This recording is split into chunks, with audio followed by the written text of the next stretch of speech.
Gayouz Restaurant qui c'est 5734 Nord-Ouest 2e Avenue. Moi-même, sous besoin bon cabrit, bon griot, bon lalo. Ok, c'est la caille pas moi vini dans 8267 North Miami Avenue. Ça veut dire famille, c'est ça nous fait nous-mêmes. C'est business nous gagnons, business nous fait. Nous pas veiller à faire nous. Nous pas veiller ça pas garder nous focus tête nous parce que nous bon côté nous besoin aller, nous entrer ici, nous te gagner goal. C'est ça que fait ou même cap garder dans tout. Make sure qu'on toujours écrit qui sauve les faire dans la vie ou pas quitter mon campo parce que ou capable faire sauve les faire.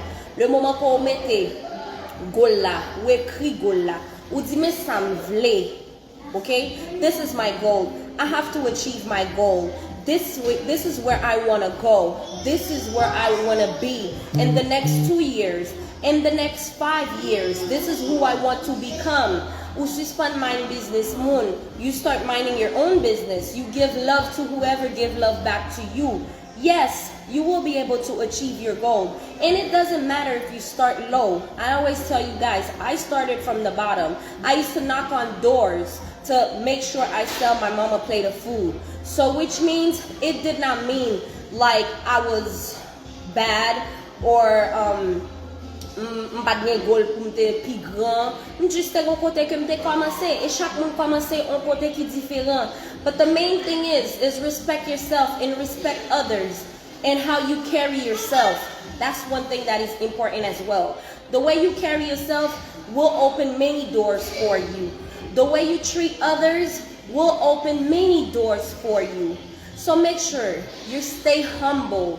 You always respect people, even though sometimes people would lead you to a way where you will have to disrespect them back. Sometimes it gets under your skin where you want to hurt somebody or you want to say things like, you're like, damn, why is this person hurting me so much? Like I want to do the same shit back. But no, don't do it. Sometimes you can get out of character. It's okay. We are not perfect. We are human beings. But just know that sometimes it takes a little thinking for you to make the right decision. Okay? Just a little thinking for you to do to make the right decision. But as long as you have your goals set, you will be able to achieve them.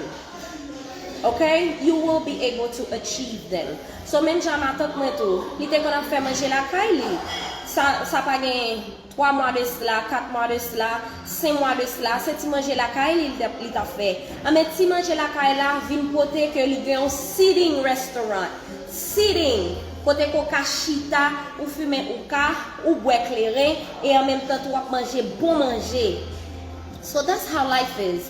So m'pas prêter trop, j'aime dire non, I'm not feeling good. But moi voulais faire promotion pour moun qui gen produit mieux, OK? Premièrement, on a fait promotion pour Dadoun Fleur qui Saint-Domingue. Dadoun gen savon yo nan mel. Si ou Saint-Domingue ou besoin acheter produit mieux, ou après 849 451 88 55. OK? It's okay. Si ou en Haïti ou besoin produit yo, ou après Valeria Larea 48 36 20 31.